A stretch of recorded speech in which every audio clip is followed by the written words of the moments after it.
Hi friends, ಈ ವಿಡಿಯೋದಲ್ಲಿ ನಾವು ಪ್ರತಿದಿನ ಕರಿಬೇವು ತಿಂದರೆ ಏನಾಗುತ್ತೆ, ಅದೇ ರೀತಿ ನಮ್ಮ ಉಗುರುಗಳ ಮೇಲೆ ಇರುವ ಮಚ್ಚೆಗಳು ನಮ್ಮ ಆರೋಗ್ಯದಲ್ಲಿ ಆಗುವ ಬದಲಾವಣೆಗಳನ್ನು ಹೇಗೆ ಸೂಚಿಸುತ್ತೆ ಅಂತ ತಿಳಿದುಕೊಳ್ಳೋಣ. ಈ ವಿಡಿಯೋ ತುಂಬ ಇಂಟ್ರೆಸ್ಟಿಂಗ್ ಆಗಿ ಇರುತ್ತೆ, ಆದ್ದರಿಂದ ಕೊನೆವರೆಗೂ ನೋಡಿ. ಇಷ್ಟ ಆದರೆ ಲೈಕ್ ಮಾಡಿ. ಕರಿಬೇವು ನಾವು ತಿನ್ನೋ ಪ್ರತಿ ಸಾಂಬಾರ್ನಲ್ಲೂ ಈ ಸೊಪ್ಪು ಇರುತ್ತೆ. ಒಗ್ಗರಣೆ ಆಗಬೇಕು ಅಂದರೆ ಇದು ಇರಲೇಬೇಕು. ಆದರೆ ಇದು ಕಾಣಿಸಿದ ತಕ್ಷಣ ತುಂಬ ಜನ ಇದನ್ನು ಪಕ್ಕಕ್ಕೆ ಇಡ್ತಾರೆ. ಕೆಲವರಿಗೆ ಇದನ್ನು ತಿನ್ನಲು ಇಷ್ಟನೇ ಇರೋದಿಲ್ಲ. ಇದನ್ನು ಹೇಗೆ ಹಾಕ್ತಾರೋ ಅಂತ ಅಂದ್ಕೊಳ್ತಾರೆ. ಹಾಗಾದರೆ ಪ್ರತಿದಿನ ಕರಿಬೇವು ತಿಂದರೆ ಏನಾಗುತ್ತೆ? ನಿಜ ಹೇಳಬೇಕು ಅಂದರೆ ಇದರಲ್ಲಿ ತುಂಬ ಔಷಧ ಗುಣಗಳು ಇದೆ. ಇದನ್ನು ತಿನ್ನೋದ್ರಿಂದ ಆಗುವ ಲಾಭಗಳ ಬಗ್ಗೆ ತಿಳಿದರೆ ಖಂಡಿತ ನೀವು ಇದನ್ನು ಬಿಡೋದಿಲ್ಲ. ಈ ಕಾಲದಲ್ಲಿ 20 ವರ್ಷ ಬಂದರೆ ಸಾಕು, ಕೂದಲು ಉದುರೋದಕ್ಕೆ ಸ್ಟಾರ್ಟ್ ಆಗುತ್ತೆ. ಅಷ್ಟೇ ಅಲ್ಲ, ಬಿಳಿ ಕೂದಲು ಬರೋದಕ್ಕೂ ಕೂಡ ಸ್ಟಾರ್ಟ್ ಆಗುತ್ತೆ. ಇಂಥವರು ತಮ್ಮ ಊಟದಲ್ಲಿ ಕರಿಬೇವನ್ನು ತಿಂದರೆ ಸಾಕು, ಈ ಸಮಸ್ಯೆಯನ್ನು ದೂರ ಮಾಡಬಹುದು. ಅದೇ ರೀತಿ ಇದರಲ್ಲಿ ವಿಟಮಿನ್ ಎ ಹೇರಳವಾಗಿ ಇರೋದ್ರಿಂದ ಕಣ್ಣಿಗೆ ತುಂಬ ಒಳ್ಳೆಯದು. ಇದನ್ನು ತಿನ್ನೋದ್ರಿಂದ ಭವಿಷ್ಯತ್ತಿನಲ್ಲಿ ಕನ್ನಡಕವನ್ನು ಹಾಕುವ ಸಮಸ್ಯೆನೇ ಬರೋದಿಲ್ಲ. ಈ ಕಾಲದಲ್ಲಿ ಸಕ್ಕರೆ ಕಾಯಿಲೆ ಅನ್ನೋದು ಸರ್ವೇ ಸಾಮಾನ್ಯವಾಗಿ ಹೋಗಿದೆ. ಕೆಲವರಿಗೆ ಈ ಸಕ್ಕರೆ ಕಾಯಿಲೆ ವಂಶ ಪಾರಂಪರ್ಯವಾಗಿ ಬರುತ್ತೆ. ತಮ್ಮ ಪೂರ್ವಿಕರಿಗೆ ಶುಗರ್ ಕಾಯಿಲೆ ಇದ್ದು ಈಗ ಇರುವವರಿಗೆ ಅದು ಬರಬಾರ್ದು ಅಂದರೆ ಒಂದೇ ಒಂದು ಮಾರ್ಗ ಇದೆ, ಅದೇ ಈ ಕರಿಬೇವು. ಪ್ರತಿದಿನ 10 ಕರಿಬೇವು ಎಲೆಗಳನ್ನು ತೊಳೆದು ಬಾಯಲ್ಲಿ ಹಾಕಿಕೊಂಡು ಅಗೆದು ನುಂಗಬೇಕು. ಪ್ರಾರಂಭದಲ್ಲಿ ಸ್ವಲ್ಪ ಅಸಹ್ಯ ಅಂತ ಅನಿಸಿದ್ರೂ ಪ್ರತಿದಿನ ತಿಂತಾ ಇದ್ರೆ ಅದು ಅಭ್ಯಾಸವಾಗಿ ಹೋಗುತ್ತೆ. ಈ ರೀತಿ ಪ್ರತಿದಿನ ತಿಂದರೆ ವಂಶ ಪಾರಂಪರ್ಯವಾಗಿ ಬರುವ ಶುಗರ್ ಕಾಯಿಲೆಯನ್ನು ಕಂಟ್ರೋಲ್ ಮಾಡಬಹುದು. ಇದನ್ನು ಪುಡಿ ಮಾಡಿಕೊಂಡು ಪ್ರತಿದಿನ ಅನ್ನದಲ್ಲಿ ಬೆರೆಸಿಕೊಂಡು ತಿನ್ನಬಹುದು ಅಥವಾ ಇಡ್ಲಿಯಲ್ಲೂ ಕೂಡ ತಿನ್ನಬಹುದು. ಇದನ್ನು ತಿನ್ನೋದ್ರಿಂದ ಪ್ರತಿದಿನ ಶುಗರ್ ಕಂಟ್ರೋಲ್ ಆಗಿ ಇರುತ್ತೆ. ಕೆಲವರಿಗೆ ರೋಗ ನಿರೋಧಕ ಶಕ್ತಿ ಕಮ್ಮಿ ಇರೋದ್ರಿಂದ ಮೊಡವೆಗಳು, ಚರ್ಮದ ಸಮಸ್ಯೆಗಳು, ಅಲರ್ಜಿ ಇಂತಹ ಸಮಸ್ಯೆಗಳು ಬರ್ತಾ ಇರುತ್ತೆ. ಅಂಥವರು ಈ ಕರಿಬೇವನ್ನು ಹೆಚ್ಚಾಗಿ ತೆಗೆದುಕೊಂಡರೆ ತುಂಬಾ ಒಳ್ಳೆಯದು. ನಾವು ತಿಂದ ಆಹಾರ ಸರಿಯಾಗಿ ಜೀರ್ಣ ಆಗಲಿಲ್ಲ ಅಂದರೆ ಗ್ಯಾಸ್ ಟ್ರಬಲ್, ಎದೆ ಉರಿ, ಮಲಬದ್ಧಕ ಇಂತಹ ಸಮಸ್ಯೆಗಳು ಬರುತ್ತೆ.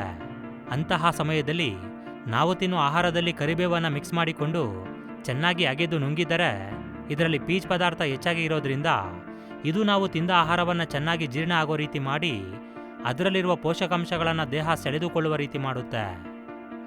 ಜಪಾನ್ಗೆ ಸೇರಿದ ಒಂದು ಯೂನಿವರ್ಸಿಟಿಯಲ್ಲಿ ಮಾಡಿದ ಪರಿಶೋಧನೆಯಲ್ಲಿ ಕರಿಬೇವು ಲುಕೇಮಿಯಾ ಅನ್ನೋ ಕ್ಯಾನ್ಸರ್ ಬರದಂತೆ ಕಾಪಾಡುತ್ತೆ ಅಂತ, ಅದೇ ರೀತಿ ಹಾನಿಕಾರಕವಾದ ವೈರಸ್ ಮತ್ತು ಬ್ಯಾಕ್ಟೀರಿಯಾದಿಂದ ಲಿವರನ್ನು ಕಾಪಾಡುತ್ತೆ ಅಂತ ಗೊತ್ತಾಗಿದೆ.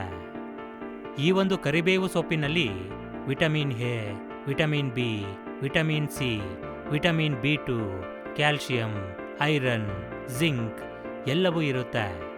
ಇದನ್ನು ಪ್ರತಿದಿನ ತಿನ್ನೋದ್ರಿಂದ ಬೇದಿ, ಅತಿಸಾರ, ಮಧುಮೇಹ, ಮಾರ್ನಿಂಗ್ ಸಿಕ್ನೆಸ್ ಇಂತಹ ಸಮಸ್ಯೆಗಳು ಬರದಂತೆ ಕಾಪಾಡಿಕೊಳ್ಳಬಹುದು.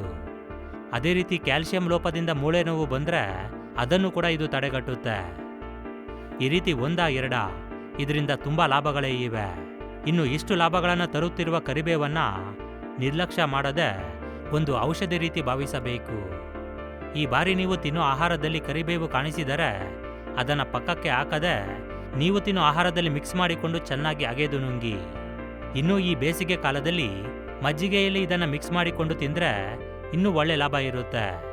ಬಿಸಿಲಿನಿಂದ ಮಜ್ಜಿಗೆ ಬಾಡಿ ಹೀಟನ್ನು ಕಮ್ಮಿ ಮಾಡುತ್ತೆ. ಇನ್ನು ಕರಿಬೇವಿನ ಪೋಷಕಾಂಶಗಳನ್ನು ನಮ್ಮ ದೇಹ ಹೀರಿಕೊಳ್ಳುತ್ತೆ. ನಮ್ಮ ಉಗುರುಗಳ ಮೇಲೆ ಇರುವ ಅರ್ಧಚಂದ್ರಾಕೃತಿಯಲ್ಲಿ ಬೆಳ್ಳಗೆ ಇರುವ ಗುರುತುಗಳನ್ನು ನಾವು ನೋಡ್ತಾನೆ ಇರ್ತೀವಿ. ಇದನ್ನು ಲುನುಲಾ ಅಂತ ಕರೀತಾರೆ. ಒಬ್ಬೊಬ್ಬರಿಗೆ ಇದು ಸ್ವಲ್ಪ ದೊಡ್ಡದಾಗಿ ಇರುತ್ತೆ, ಇನ್ನು ಕೆಲವರಿಗೆ ಚಿಕ್ಕದಾಗಿ ಇರುತ್ತೆ, ಮತ್ತೆ ಕೆಲವರಿಗೆ ಇದು ಇರೋದೇ ಇಲ್ಲ. ಅದೇ ರೀತಿ ಇನ್ನೂ ಕೆಲವರ ಉಗುರುಗಳ ಮೇಲೆ ಗೆರೆಗಳು, ಮಚ್ಚೆಗಳು ಇರುತ್ತೆ. ಇದುವರೆಗೂ ನಾವು ಇದರ ಬಗ್ಗೆ ಹೆಚ್ಚಾಗಿ ಯೋಚನೆ ಮಾಡಲಿಲ್ಲ. ಇವೆಲ್ಲ ಸರ್ವೇ ಸಾಮಾನ್ಯ ಅಂತ ಅಂದುಕೊಂಡಿದ್ದೀವಿ. ಆದರೆ ಇವು ನಿಮ್ಮ ಆರೋಗ್ಯ ಸ್ಥಿತಿಯನ್ನು, ಅದೇ ರೀತಿ ನಮಗೆ ಬರುತ್ತಿರುವ ಅನಾರೋಗ್ಯವನ್ನು ಮೊದಲೇ ತಿಳಿಸುತ್ತೆ ಅಂತ ವಿಜ್ಞಾನಿಗಳು ಗುರುತಿಸಿದ್ದಾರೆ.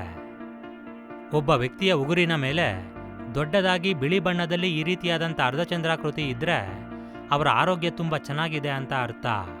ಆ ಅರ್ಧಚಂದ್ರಾಕಾರ ದೊಡ್ಡದಾಗಿ ಇರೋದು ಅಂದರೆ ಆ ವ್ಯಕ್ತಿಯ ಥೈರಾಯ್ಡ್ ಗ್ರಂಥಿಗಳು, ಜೀರ್ಣಕ್ರಿಯೆ ಇವೆಲ್ಲ ಸಕ್ರಿಯವಾಗಿ ಕೆಲಸ ಮಾಡ್ತಿವೆ ಅಂತ ತಿಳಿಸುತ್ತೆ.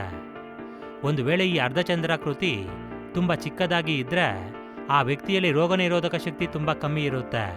ಅದೇ ರೀತಿ ಜೀರ್ಣಕ್ರಿಯೆ ತುಂಬ ನಿಧಾನವಾಗಿ ನಡೆಯುತ್ತೆ. ಬಾಡಿ ಮೆಟಬಾಲಿಸಮ್ ತುಂಬ ಸ್ಲೋ ಇರುತ್ತೆ. ಬ್ಲಡ್ ಪ್ರೆಷರ್ ಕೂಡ ಕಮ್ಮಿ ಇರುತ್ತೆ. ಇನ್ನು ಉಗುರುಗಳ ಮೇಲೆ ಅರ್ಧಚಂದ್ರಾಕೃತಿ ಪೂರ್ತಿಯಾಗಿ ಇಲ್ಲ ಅಂದರೆ ಥೈರಾಯ್ಡ್ ಗ್ರಂಥಿಗಳು ವೀಕ್ ಆಗಿವೆ ಅಂತ ಅರ್ಥ. ಇದರಿಂದ ಹೆಚ್ಚಾಗಿ ಡಿಪ್ರೆಷನ್ಗೆ ಗುರಿಯಾಗೋದು, ತೂಕ ಬೆಳೆಯೋದು, ಕೂದಲು ಉದುರೋದು, ಇನ್ನೂ ಅನೇಕ ಸಮಸ್ಯೆಗಳು ಬರಬಹುದು ಅಥವಾ ಬಂದಿರಬಹುದು. ನಮ್ಮ ಕೈಗಳಿಗೆ ಇರುವ 10 ಬೆರಳುಗಳಲ್ಲಿ ಕನಿಷ್ಠ ಪಕ್ಷ 8 ಬೆರಳುಗಳಿಗೆ ಈ ಬಿಳಿ ಬಣ್ಣದ ಅರ್ಧಚಂದ್ರಾಕೃತಿ ಇರಬೇಕು. ಅದಕ್ಕಿಂತ ಕಮ್ಮಿ ಇದ್ದರೆ ಅವರಲ್ಲಿ ವಿಟಮಿನ್ ಎ ಮತ್ತು ಪ್ರೋಟೀನ್ಗಳ ಲೋಪ ಇದೆ ಅಂತ ಅರ್ಥ. ಅದೇ ರೀತಿ ದೇಹಕ್ಕೆ ಬೇಕಾದ ಆಕ್ಸಿಜನ್ ಸಿಗ್ತಿಲ್ಲ ಅಂತ ಅರ್ಥ. ಇಂಥವರು ಮಾರ್ನಿಂಗ್ ಸಮಯದಲ್ಲಿ ವಾಕಿಂಗ್ ಮಾಡ್ತಾ, ವ್ಯಾಯಾಮವನ್ನು ಮಾಡ್ತಾ ಒಳ್ಳೆ ಆಹಾರವನ್ನು ತಿನ್ನಬೇಕು. ಆಹಾರ ಅಂದರೆ ಅನ್ನ, ಮುದ್ದೆ, ಇಡ್ಲಿ ಇಂತಹ ಕಾರ್ಬೋಹೈಡ್ರೇಟ್ ಆಹಾರ ಅಲ್ಲ. ಪ್ರೋಟೀನ್ ಇರುವ ಆಹಾರವನ್ನು ತಿನ್ನಬೇಕು. ಅಂದರೆ ಹಣ್ಣು, ತರಕಾರಿಗಳು, ಮೊಟ್ಟೆ, ಮಾಂಸ, ಸೊಪ್ಪು ಇವುಗಳನ್ನು ತಿನ್ನಬೇಕು. ಕೆಲವರಿಗೆ ಉಗುರುಗಳ ಮೇಲೆ ಬಿಳಿ ಮಚ್ಚೆಗಳು ಇರುತ್ತೆ. ಇದು ತುಂಬ ಜನಕ್ಕೆ ಇರುವ ಸಮಸ್ಯೆನೇ. ಇವು ಒಂದೊಂದು ಬಾರಿ ಕಾಣಿಸುತ್ತೆ, ನಂತರ ಮಾಯ ಆಗುತ್ತೆ. ಇವರು ಸರಿಯಾದ ಪ್ರಮಾಣದಲ್ಲಿ ಆಹಾರವನ್ನು ತಿಂತಿಲ್ಲ ಅಂತ ಅರ್ಥ. ದೇಹದಲ್ಲಿ ಕ್ಯಾಲ್ಸಿಯಂ, ಜಿಂಕ್ ಲೆವೆಲ್ ಕಮ್ಮಿ ಇದ್ರೂ, ಜೀರ್ಣಶಕ್ತಿ ಸ್ಲೋ ಇದ್ರೂ ಇಂತಹ ಮಚ್ಚೆಗಳು ಬರುತ್ತೆ. ಒಂದು ವೇಳೆ ಈ ಸಮಸ್ಯೆ ತೀರಿ ಹೋದರೆ ಆ ಮಚ್ಚೆಗಳು ಕೂಡ ಮಾಯವಾಗಿ ಹೋಗುತ್ತೆ. ಕೆಲವರಿಗೆ ಉಗುರುಗಳು ಹಳದಿ ಬಣ್ಣದಲ್ಲಿ ಇರುತ್ತೆ. ಇವರಲ್ಲಿ ಫಂಗಲ್ ಇನ್ಫೆಕ್ಷನ್ ಇದೆ ಅಂತ ಅರ್ಥ. ಅದೇ ರೀತಿ ಲಿವರ್ಗೆ ಸಂಬಂಧಪಟ್ಟ ಸಮಸ್ಯೆಗಳಾಗಲಿ ಅಥವಾ ದೇಹದಲ್ಲಿ ರೋಗ ನಿರೋಧಕ ಶಕ್ತಿ ಕಮ್ಮಿ ಇದೆ ಅಂತ ಅರ್ಥ. ಒಂದು ವೇಳೆ ಹೆಚ್ಚು ಹಳದಿ ಬಣ್ಣದಲ್ಲಿ ಇದ್ದರೆ ಡಾಕ್ಟರನ್ನು ಖಂಡಿತ ಭೇಟಿಯಾಗಬೇಕು. ಇನ್ನೂ ಕೆಲವರಿಗೆ ತಿಳಿಯಾದ ಉಗುರುಗಳು ಇರುತ್ತೆ. ಅವು ಪೂರ್ತಿಯಾಗಿ ಬಿಳಿ ಬಣ್ಣದಲ್ಲೇ ಇರುತ್ತೆ. ಇವರಲ್ಲಿ ಕೆಂಪು ರಕ್ತ ಕಣಗಳು ಕಮ್ಮಿ ಇವೆ ಅಂತ ಅರ್ಥ. ಒಂದು ವೇಳೆ ಯಾವುದಾದರೂ ಗಾಯ ಆಗಿ ಹೆಚ್ಚಿನ ಮಟ್ಟದಲ್ಲಿ ರಕ್ತ ಹೋದರೆ ಉಗುರುಗಳು ಈ ರೀತಿಯಾಗಿ ಬದಲಾಗುತ್ತೆ. ಇವರಲ್ಲಿ breathing, heart rate, blood circulation ಸರಿಯಾಗಿ ಇಲ್ಲ ಅಂತ ಅರ್ಥ. ಇನ್ನೂ ಕೆಲವರಿಗೆ ಅವರ ಉಗುರುಗಳ ಮೇಲೆ ಕಪ್ಪು ಗೆರೆಗಳು ಇರುತ್ತೆ. ಇವು ಮೆಲನೋಮಾ ಅನ್ನೋ ಒಂದು ರೀತಿಯ ಸ್ಕಿನ್ ಕ್ಯಾನ್ಸರ್ಗೆ ಸಂಕೇತಗಳು. ಇನ್ನೂ ಕೆಲವರಿಗೆ ತಮ್ಮ ಉಗುರುಗಳು ತೆಳುವಾಗಿ ಒಡೆದು ಹೋದ ರೀತಿ ಇರುತ್ತೆ. ಚರ್ಮದ ಸಮಸ್ಯೆಗಳು ಹೆಚ್ಚಾಗಿ ಇರೋರಿಗೆ ಉಗುರುಗಳು ಈ ರೀತಿಯಾಗಿ ಬದಲಾಗುತ್ತೆ. ಒಂದು ಬಾರಿ ನೀವು ಕೂಡ ನಿಮ್ಮ ಉಗುರುಗಳನ್ನು ಚೆಕ್ ಮಾಡಿಕೊಳ್ಳಿ. ಒಂದು ವೇಳೆ ನಿಮಗೂ ಕೂಡ ಇಂತಹ ಸಮಸ್ಯೆ ಏನಾದರೂ ಇದ್ದರೆ ಚೆಕ್ ಮಾಡಿಕೊಂಡು ಜಾಗರೂಕರಾಗಿ. ಇದು ಫ್ರೆಂಡ್ಸ್ ಇವತ್ತಿನ ಒಂದು ಇಂಟ್ರೆಸ್ಟಿಂಗ್ ವಿಡಿಯೋ. ಓಕೆ ಫ್ರೆಂಡ್ಸ್, ಈ ಒಂದು ವಿಡಿಯೋ ನಿಮಗೆ ಇಷ್ಟ ಆಗಿದ್ದರೆ ಖಂಡಿತ ಲೈಕ್ ಮಾಡಿ, ಶೇರ್ ಮಾಡಿ. Thank you for watching friends. Have a nice day.